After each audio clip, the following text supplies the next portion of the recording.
В принципе, можно начинать. Так, Ethiopian bizga bir hükümet потеряли дебаты, и, соответственно, у нас тема такая будет во время игры. Сначала тему озвучу, потом жюри, потом команда. Хорошо? Решающую роль в воспитании традиционных российских духовно-нравственных ценностей должна играть семья. Ведущая роль воспитания принадлежит именно семье. Так, и разрешите представить уважаемых наших членов жюри. Дичковский Егор Николаевич, исполняющий обязанности заместителя директора по воспитанию.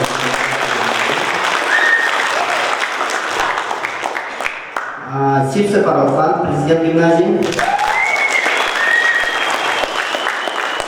Баишев Уруйдан, премьер-министр гимназии. Ачекасов Юрий Юрьевич, учитель географии. И председатель жюри Шарлин Юрий Васильевич, учитель школы. И новые роли, которые сегодня попробуют применить наши уважаемые кандидаты.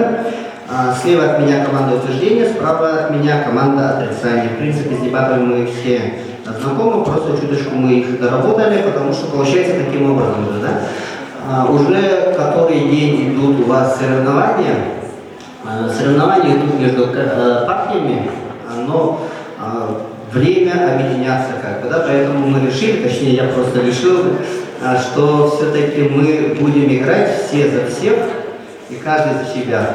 Правильно? Поэтому Юрий Васильевич с членами своего жюри будет оценивать по двум, как бы, сразу протоколам, да? Они нарисованы, попытался я особенно просто нарисовать.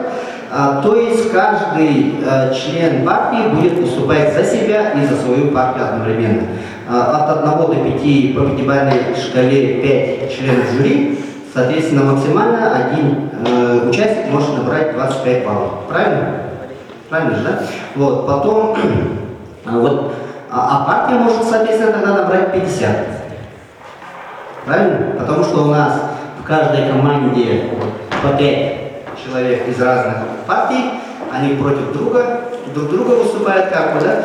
Но в конечном итоге выйдет, что они будут выступать за свою партию.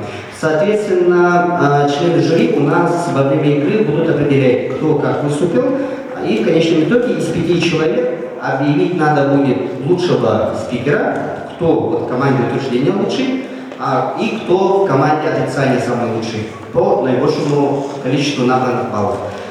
И второе, самое главное, видимо, для самого входа школы лидеров, да, надо будет объявить по местам, да, кто занял 1, 2, 3, 4, 5 место по командным зачете. У жюри есть уточняющие вопросы? Здесь все понятно? Да, все понятно. Спасибо. Хорошо. Отлично. Так, тогда так. Теперь позвольте представить наших участников. Команда утверждения.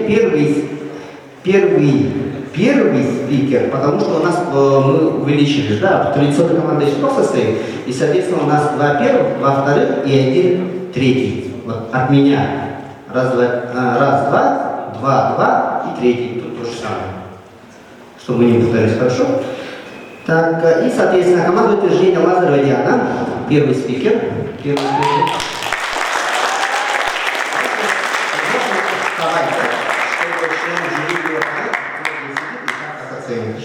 Так, и второй спикер, Колесов Арсений. Первый Васильев Иван.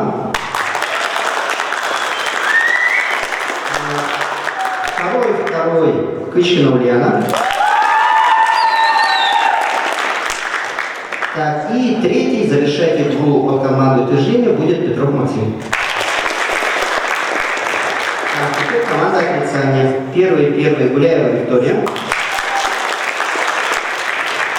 Второй Прокопьев Дмитрий.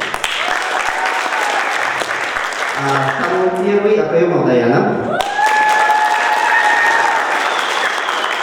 Кстати, вы неправильно сели. надо Саиду пересадить туда-то посадить.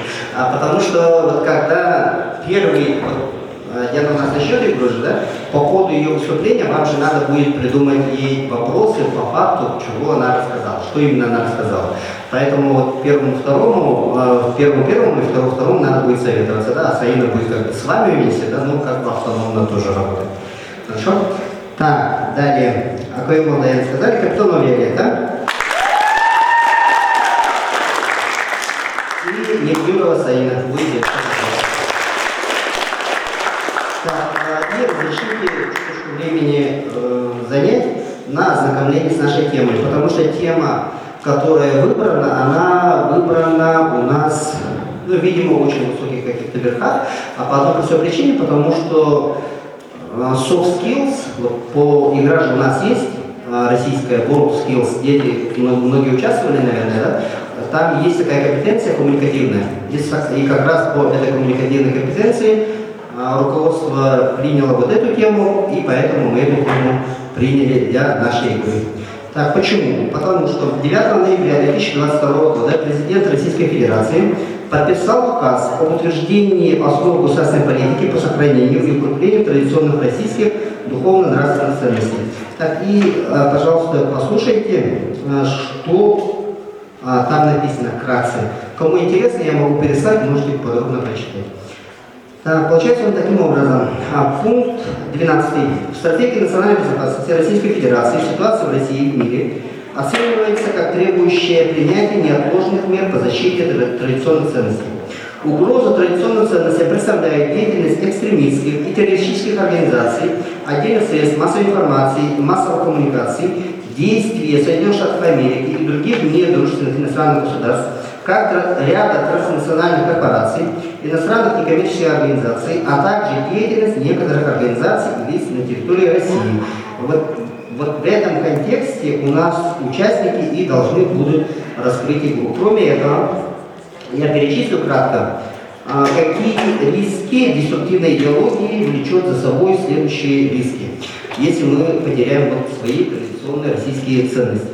Создание условий для саморазрушения общества, ослабление семейных, дружеских и иных социальных связей, усиление социального культурного расслоения, снижение роли социального партнерства, обесценивание идей созидательного труда и взаимопомощи, причинение вреда нравственному здоровью людей, навязывание представлений, предполагающих отрицание человеческого достоинства и ценности человеческой жизни, внедрение антиобщественных стереотипов поведения, распространение аморального образа жизни, вседозволенность, насилие, рост потребления алкоголя и наркотиков, формирование общества, пренебрегающего духовно-нравственными ценностями, искажение исторической правды, разрушение исторической памяти, отрицание российской самобытности, ослабление общероссийской гражданской идентичности и единства национального народа России, создание условий для межнациональных и межрелигиозных конфликтов, подрыв доверия к институтам государства, дискредитация идеи служения Отечеству,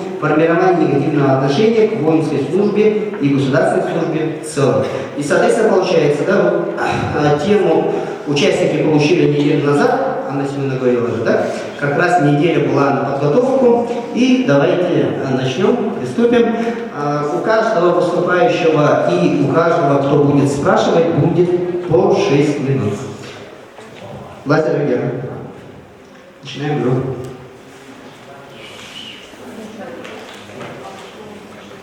Можно встать. Да, конечно. Да, конечно. С места. Добрый вечер, уважаемые жюри и зрители, и наши оппоненты. Меня зовут Лазарева Диана, я из команды утверждения, первый спикер из партии Пастакы. Позвольте нам еще раз повторить тему. Решающую роль в воспитании традиционных российских духовно-нравственных ценностей должна играть семья. Актуальность. Воспитание детей в семье – важная часть жизни, ведь именно в семье строится фундамент восприятия ребенка, в ней он узнает, что можно, а что нельзя, как делать правильно и наоборот.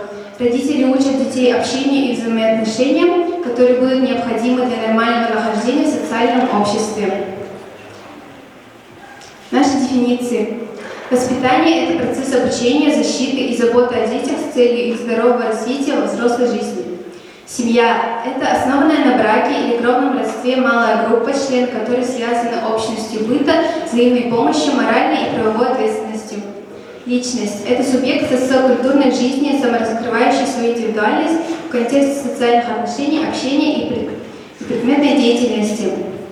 Традиционные ценности – это нравственные ориентиры, формирующие мировоззрение граждан России, передаваемые от поколения к поколению, лежащие в основе общероссийской гражданской идентичности и единого культурного пространства страны.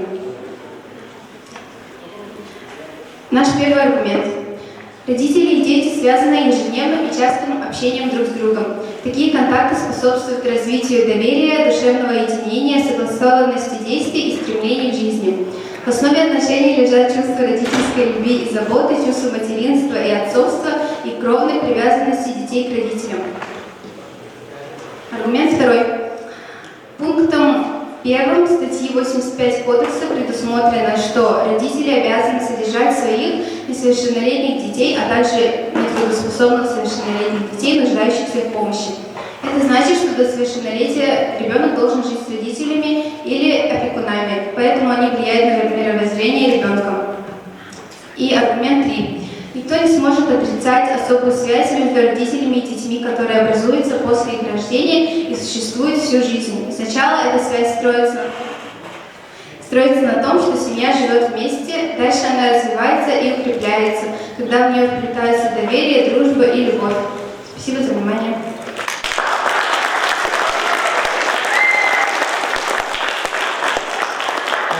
И сразу у нас раунд перекрестных вопросов. Прокопьев Дмитрий. Диана, тоже надо вставить даже. Уточняющие вопросы и атака на аргументы, которые вами были приведены. 6 минут. Как вы... Добрый вечер, меня зовут Дмитрий Прокопьев, я из команды отрицания.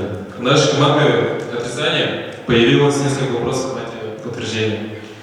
Как вы смотрите на то, что ребенок может вырасти в неблагополучной семье? Кто тогда в таком случае будет заниматься воспитанием ребенка? Да, конечно. И второй вопрос. Дмитрий, да, сначала слушаем ответ. Если команда-оппонент откажется от ответа, только тогда можно второй вопрос. Хорошо?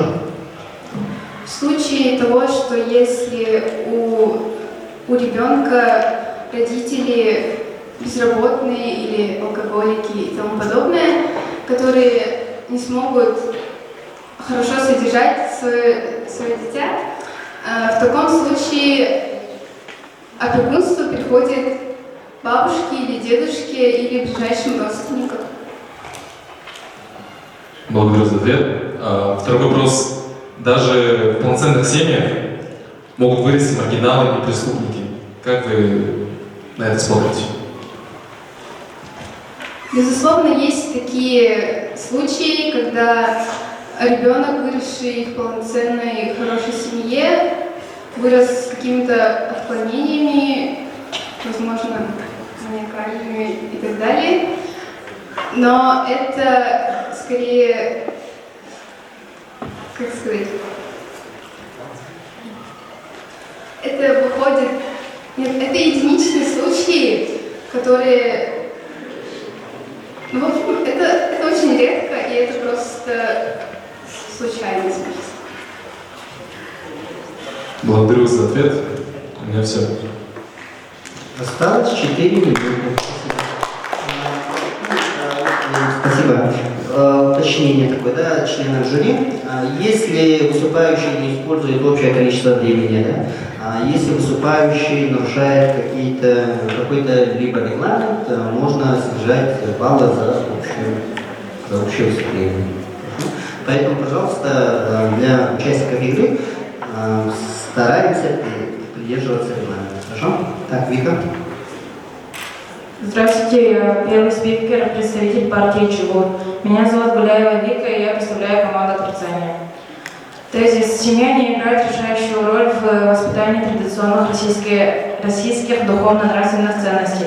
Тема наших дебатов: решающую роль в воспитании традиционных российских духовно-нравственных ценностей должна играть семья.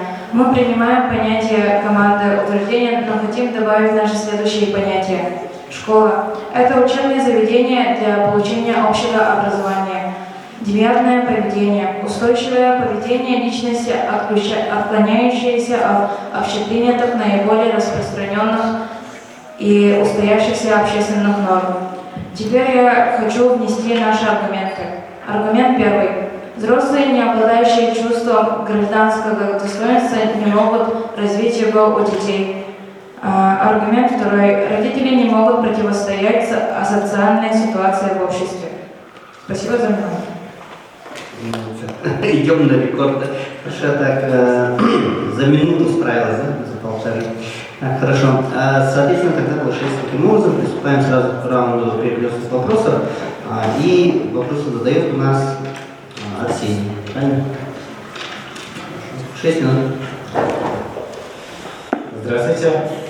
Я представитель команды утверждения. Меня зовут Колесов Арсений, и я представитель из партии ЧУГУР. Первый вопрос. Вы считаете, что школа сможет воспитать правильного человека? Да, мы так считаем, потому что в школах, как-никак, есть педагоги. Педагоги – это лицо, занимающееся преподавательской и воспитательной работой. И в нашей школе есть педагоги по воспитательной части, соцпедагоги, педагоги, психологи и другие. И также наши классные руководители, которые смогут также воспитать ребенка. Спасибо за ответ. Если школа воспитывает морально правильных людей, то почему появилась субкультура АОЕ?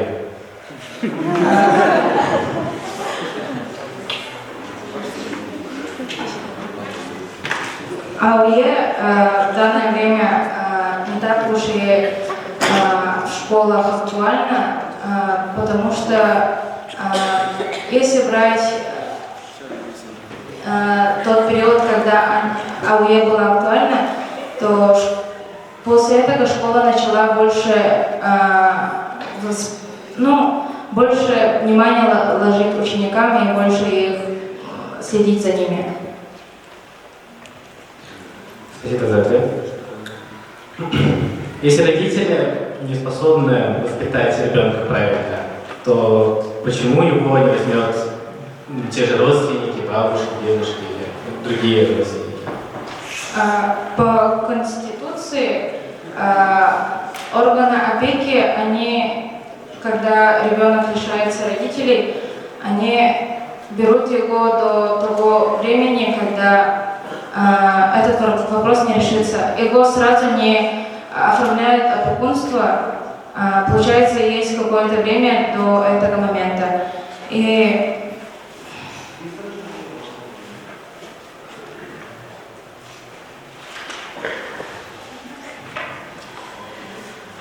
да. Хорошо.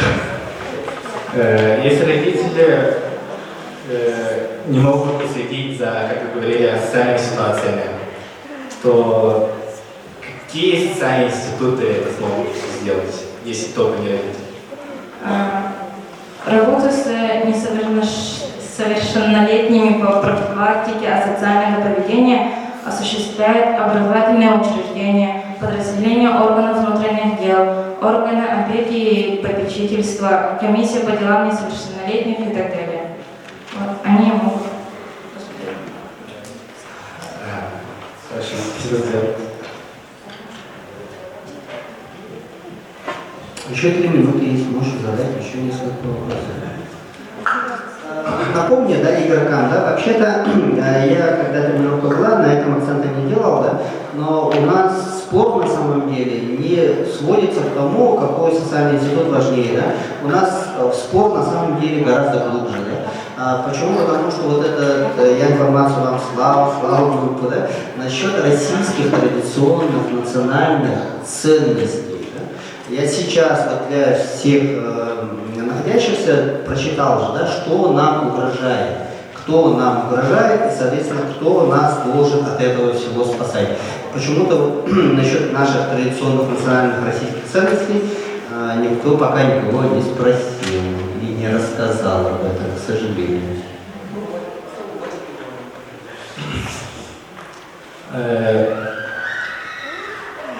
Когда, в тех случаях, когда дальние родственники не могут взять ребенка, его же отправляют в детдом. Но потом же его переводят в семью, которая... Но если брать проценты, которые сейчас находятся дети-сироты, то их достаточно много, и их долгое время не берут вообще. И все равно это какой-то процент, если даже маленький. Хорошо. Спасибо тебе, у меня все. Спасибо, хорошо. Первая речь первого спикера мы послушали. Теперь переходим к историям нашим уже, да? И выступает спикер второй, первый Василий Иванов.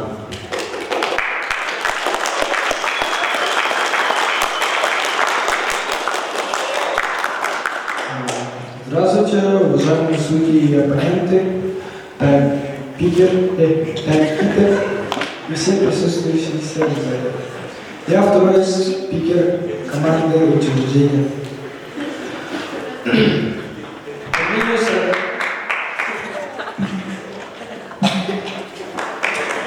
По мнению 44%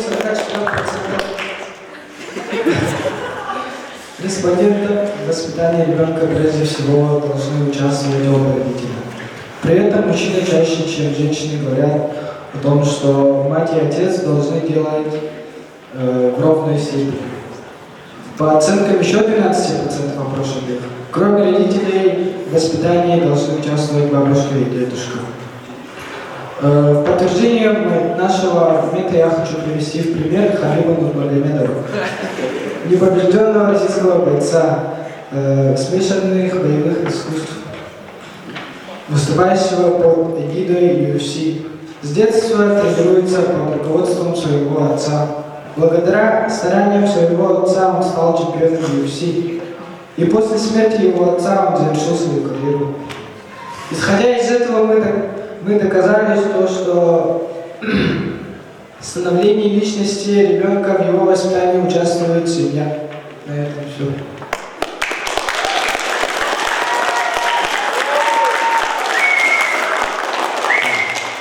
Отлично. И сразу вопрос от Лили. К Ивану.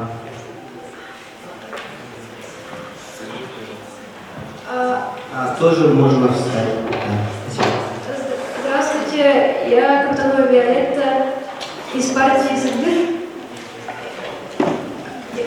Я хочу задать вопрос Василию Ивану из команды утверждения.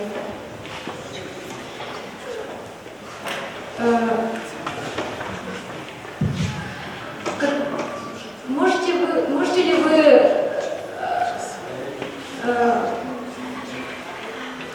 сказать другие проценты? Потому что некий какой-то процент опрошенных убеждены, что воспитание детей – это в первую очередь обязанность семьи и школы. Женщины выражали такую точку зрения чаще, чем мужчины.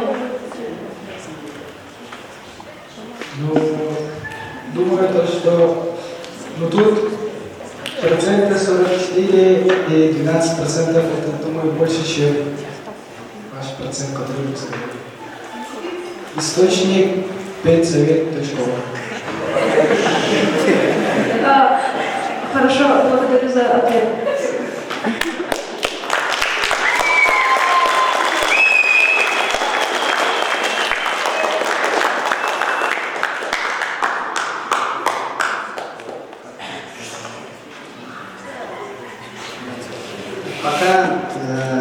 Пока Виолетта думает, да, не защите за замечание, Гуляева Виктория, вам надо было опровергнуть каждый из аргументов команды утверждения. Да? Поэтому получается, вот у нас игра так и идет, потому что ваша команда не играет в той команды. Да, и, соответственно, вот ваш последний шанс уцепиться за игру, да, и Ваню можно не просить, да, но Виолетта должна знать, да, какие аргументы у команды команды утверждения выиграть. Потому что вы не можете выиграть игру, если вы не опровергли их утверждения. Не надо было придумывать новые свои утверждения. Ваша задача была опровергнуть их утверждения. Или есть какие-то вопросы еще?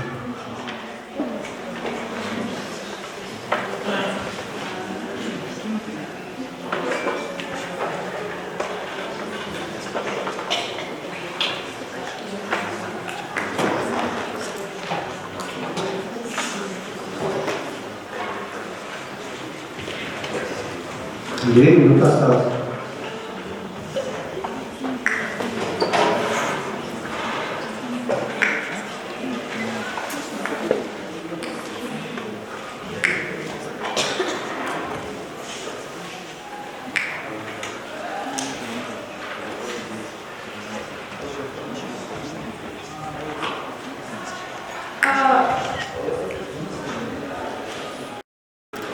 Итак, я хочу приступить ко второму вопросу. Вы считаете, что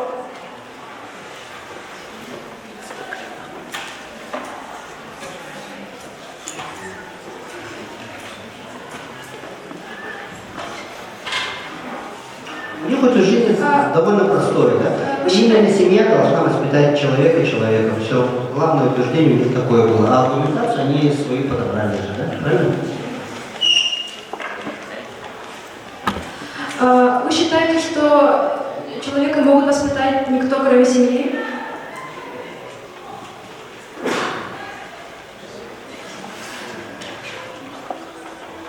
Ну, я такого не говорю.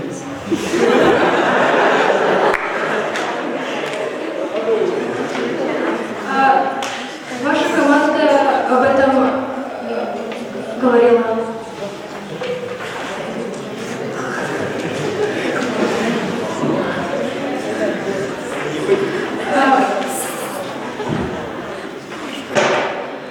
Ваш спикер номер один предоставил вам информацию в качестве аргумента. Родители и дети связаны с друг другом кровной привязанностью. Кровной привязанностью.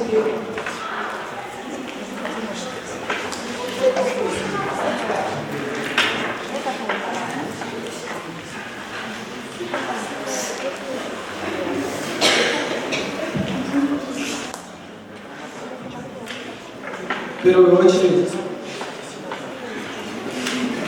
Минута осталась. Сейчас это должна делать семья, так как это является традиционной духовной, нравственной, духовной ценностью. единичные случаи. Сейчас.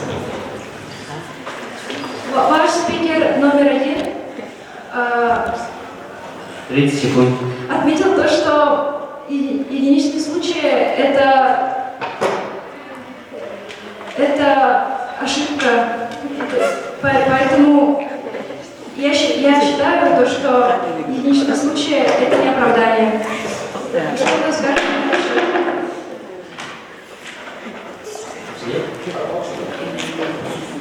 Нет ответа.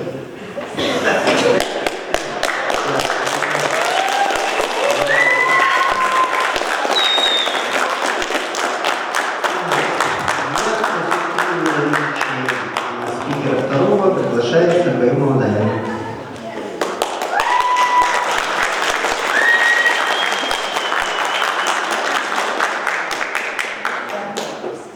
Здравствуйте, меня зовут Акаева Удаяна, я представитель команды отрицания и кандидат в партию номер 2 МРЭ. Мы тем временем продолжаем утверждать, что семья не играет решающую роль в воспитании человека. Школа, окружающая среда и близкие друзья в той же мере и даже больше формируют в ребенке личность. Как говорил Жильбер Сезброн, никем не любимый ребенок перестает быть ребенком, он лишь маленький беззащитный взрослый. Большинство родителей не справляются со своей задачей, и наличие родителей не гарантирует того, что человек вырастет отвечающим моральным нормам человека.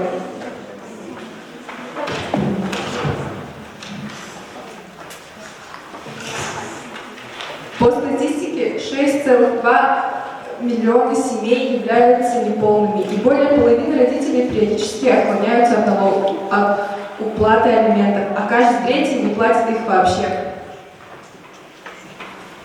Это подтверждает факт того, что некоторые родители не в состоянии воспитать достойного человека. Также есть множество примеров в литературе и в реальной жизни, как человек-сирота влюбился в люди.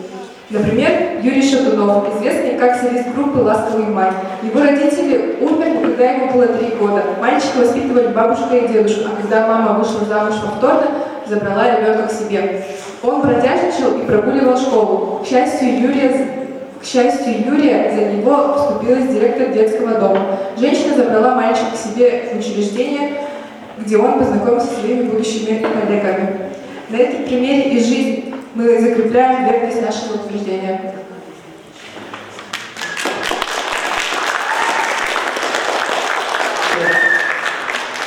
Хорошо. Для вопросов приглашается Фишкина Лена.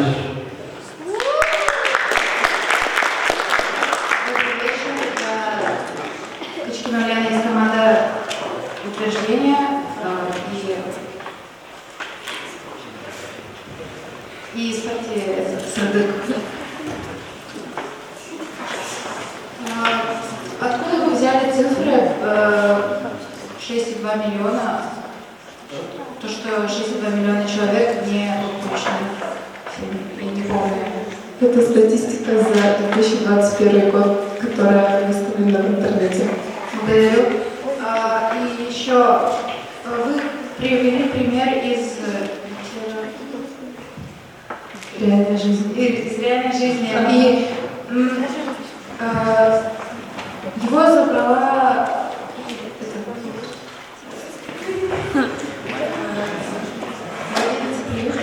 наставница, и она может считаться для него семьей, потому что она его воспитала. Можно ли так считать?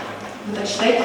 Нет, поскольку ваш спикер номер 1 в качестве дефиниции привел определение семьи как кровное родство, а тут кровного родства нету. Поэтому не считается за семью. Как вы сами сказали.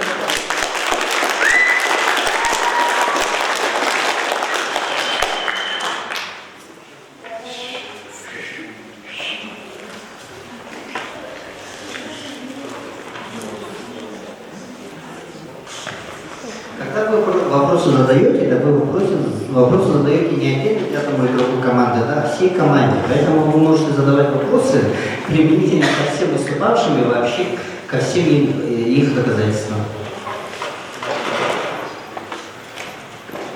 Вопросы есть?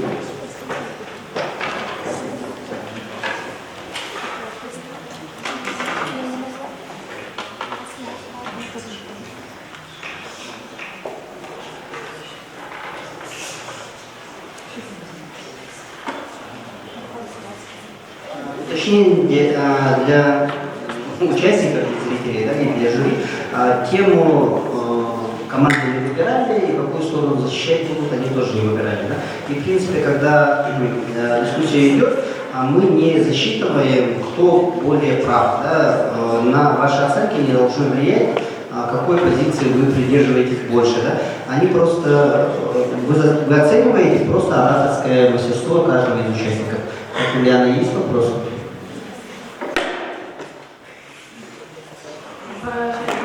Большинство детей, выросших без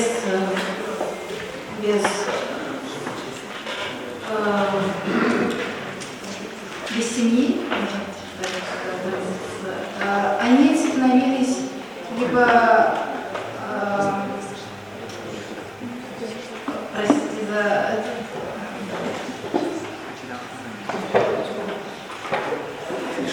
Почему тогда большинство выросших детей без семьи стали бездомными алкашами? У вас есть к этому прилагающаяся статистика? Вопросом на вопрос отвечать нельзя. Вы можете сказать, что вопрос некорректный просто, да, и уйти от ответа. Но вопросом на вопрос отвечать нельзя. А можете уточнить вопрос?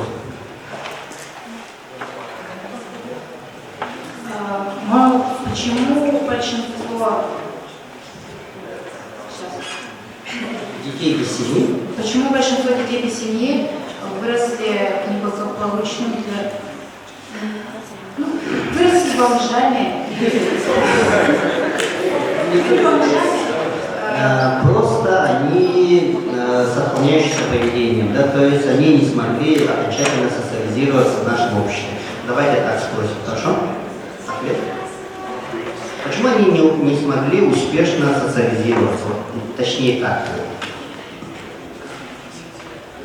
Перед тем, как спрашивать такой вопрос, мне кажется, нужно прилагать статистику.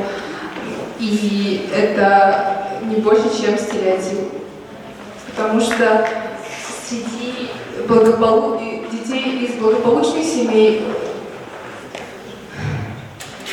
бомжей столько же, сколько и из неблагополучных.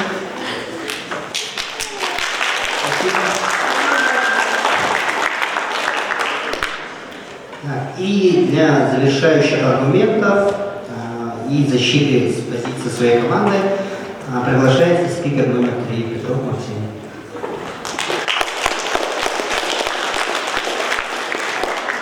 Добрый вечер, уважаемые жюри и ученики. Я третий спикер команды утверждения Петров Максим из партии РГ. Первый спикер отрицания сказал, что родители могут не хорошо воспитать своих детей, но дети же могут обратиться в нужные службы, и их отправят в детдом, откуда их заберут другие родители, и они вырастут в семье. Распространение о том, что решающая роль воспитания традиционных ценностей не должна быть семья, это и есть создание условий для саморазрушения общества. Первый спикер отрицания сказал, что школа может воспитать ребенка. Воспитание – это целенаправленное формирование личности в целях подготовки ее к участию в общественной и культурной жизни в соответствии с культурными нормативными моделями. А как утверждает команда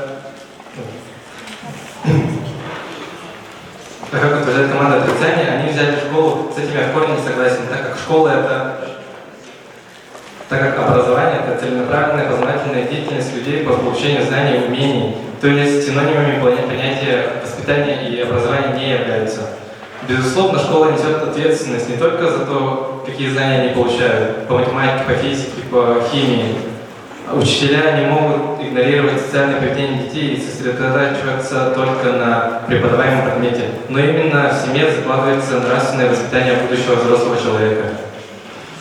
И как педагоги смогут заменить любовь и внимание детей, внимание родителей?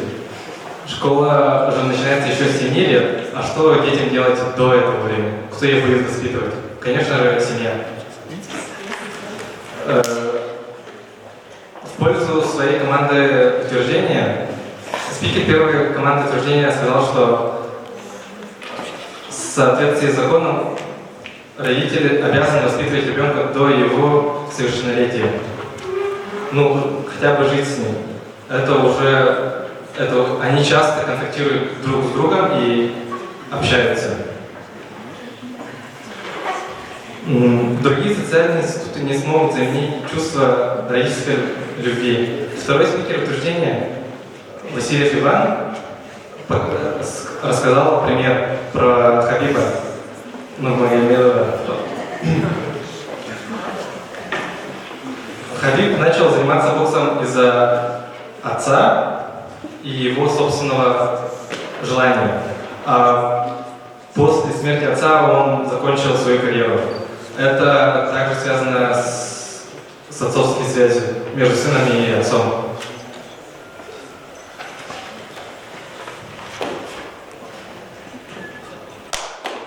Все.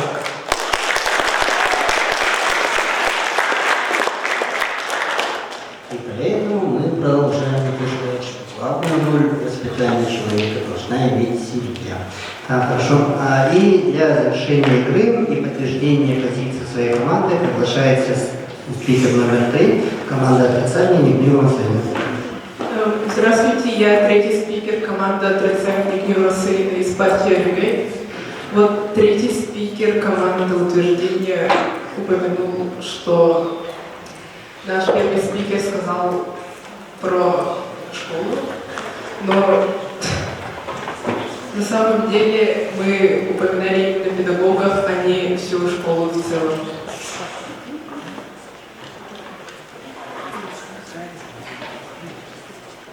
Ваше утверждение насчет школы было некорректным.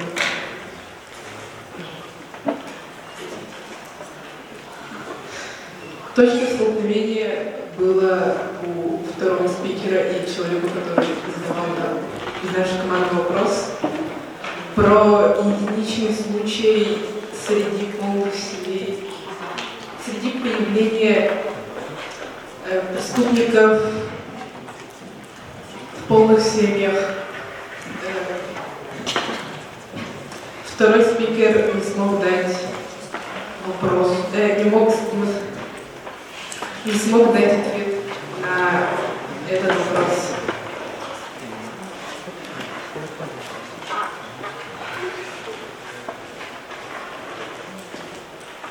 Мы считаем, что мы привели достаточно аргументов для того, чтобы выиграть.